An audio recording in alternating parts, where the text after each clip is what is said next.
রাধে রাধে বন্ধুরা, আমার চ্যানেল উষা লগ্নে আপনাদেরকে স্বাগত জানিয়ে আমি আজকে আবার একটি নতুন ভিডিও নিয়ে হাজির হয়েছি।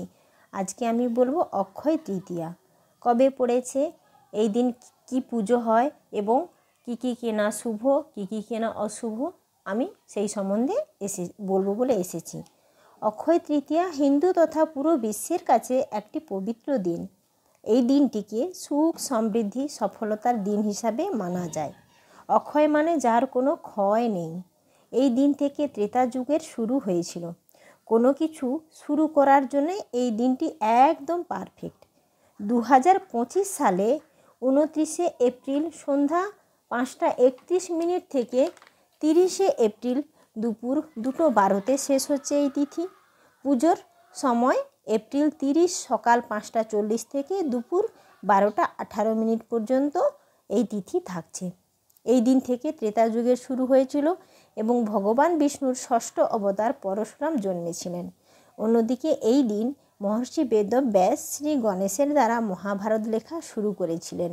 এই দিন ভগবান শ্রীকৃষ্ণ তার সখা সুদামার সঙ্গে দেখা করেছিলেন।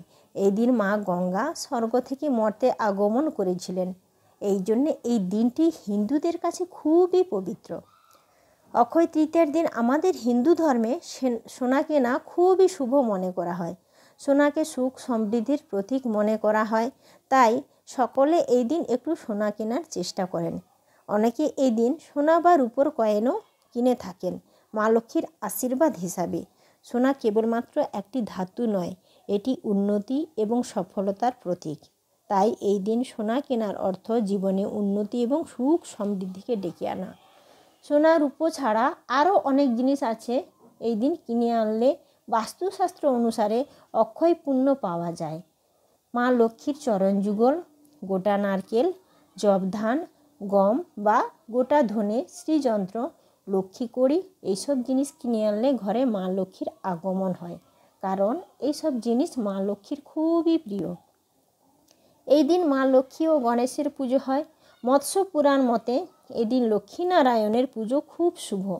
এই দিন নারায়ণের উদ্দেশ্যে হলুদ ফুল, চন্দন, ধূপ, ধুনো, প্রদীপ, তুলসী পাতা, গঙ্গাজল, গোটা চাল, মিষ্টি ফল, পঞ্চামৃত সহযোগে পুজো করবেন এবং মাতা লক্ষ্মীর উদ্দেশ্যে শাঁখা, পোলা, লাল কাপড়, লাল ফুল, পদ্ম ফুল, গাঁদা ফুল, গঙ্গাজল, বেলপাতা, ধূপ, চন্দন, ধুনো, প্রদীপ, দুর্বা, গোটা চাল, প্রসাদ হিসাবে বাতাসা, পায়েস, ফল মিষ্টি দিয়ে পুজো করবেন। গোটা পান ও সুপারিও রাখতে ভুলবেন না, মায়ের খুব পছন্দ।